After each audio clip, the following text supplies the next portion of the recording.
Hello, everyone. When it comes to things that float, Russia is really having a bad week this week. First of all, there's the tanker that has been seized by the US and appears to have connections to Russia's shadow oil fleet. As I mentioned before, one of the reasons Russia has been able to sustain this war is the oil and its relationship with its allies. And those two are connected. Due to the sanctions, Russia cannot transport its oil openly, and the Shadow Fleet has been playing a crucial role in supporting Russia's invasion of Ukraine. So, yeah, this is a big deal. And again, I am curious how this is going to impact the love affair between Donald Trump and Russia's Vladimir Putin. Now, here's the interesting thing. So, Russia is surprisingly understated in this particular case. While it officially condemned the attack on Venezuela, they're not particularly vocal when it comes to the tanker. They did try to argue that it was registered as their ship. They can't just say stateless, which is the US's argument in the matter. And I'm pretty sure, both are wrong in this case. It's like one thief stealing a stick from the other. So, anyway, but the gears are definitely turning in Moscow because I'm sure this was not on their 2026 bingo card. Throw into this the ongoing war with Ukraine and that complication. Yeah, we have Russia in kind of a very awkward position right now. It is unclear whether Russia will continue pushing the issue. I mean, what are they going to do? Are they going to declare war on the US to get the tanker back? I seriously doubt it. And it's not necessarily a bad thing. While, again, I disapprove of the attack on Venezuela, and I talked about that, how it was carried out, all of that. But since it's already happened, I don't mind Russia getting a feel for what it's like when somebody shows up, takes something of your own, and insists on keeping it. Another oil tanker has been hit by a drone in the Black Sea. And the source is Lloyd's List Intelligence. So this one was under the Palau flag. And they're describing this as unmanned marine vehicle and drone attack. The ship had departed from Singapore and was in the Black Sea. None of the 25 crew members were injured, and the ship was able to make it to Turkey. Ukraine hasn't issued an official statement yet about this.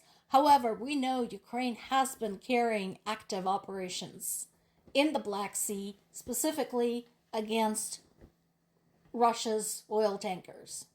This is not the first time. Wouldn't surprise me at all. They have already claimed responsibility for 2 other sanctioned Russian oil tankers. So it's possible this is another one. interesting note here. They are saying that they're using the Sea Baby naval drones. And that is a new drone class. Remember, a couple of days ago, we talked about Australian optimism and enthusiasm for the new types of drones that Ukraine has been developing. And so this is another one of those that has been really good at getting things done. So, again, no surprise there. And bad luck for Russia.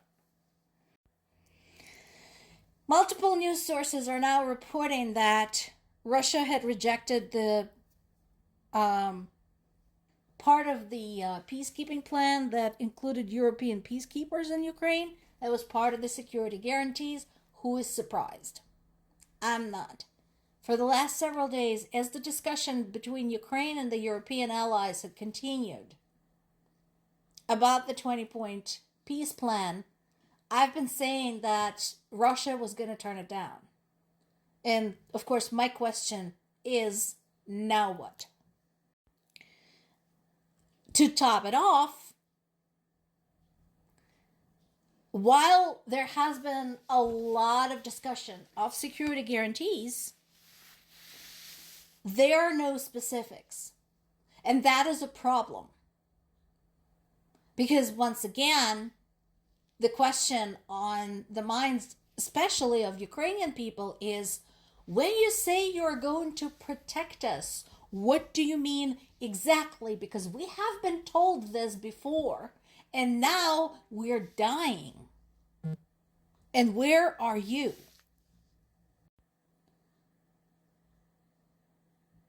So I'm glad that they all agree that the security guarantees are necessary. That is kind of obvious.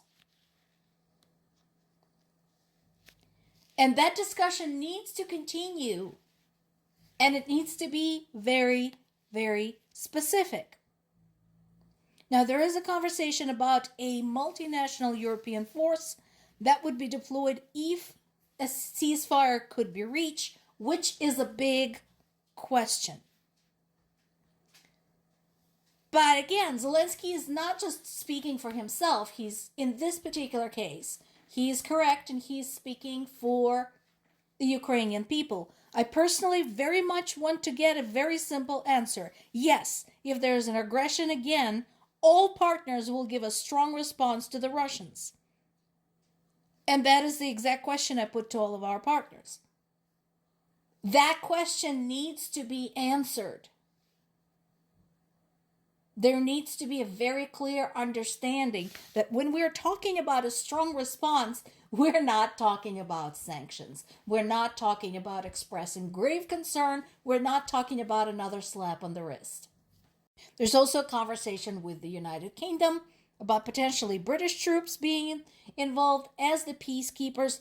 But again, so a lot of this, what they're talking about in terms of time, the timeline of this, what they're saying is we have to reach peace first. And how the heck are you going to do that without additional boost to Ukraine? Because Russia is not agreeing to a peace. It's not even agreeing to a ceasefire. It thinks it says it thinks it's a waste of time. They just don't want to. And again, not showing any goodwill, not showing any interest in at least not killing civilians. Russia continued to attack 2 seaports in the Odessa region. At least one person that we know of, always important, was killed and 8 others were injured. Once again, I think it is high time for European allies to come back to Ukraine and visit. Because I think they need a reminder as to what's going on there, really. And US is long overdue for a visit as well. More to come.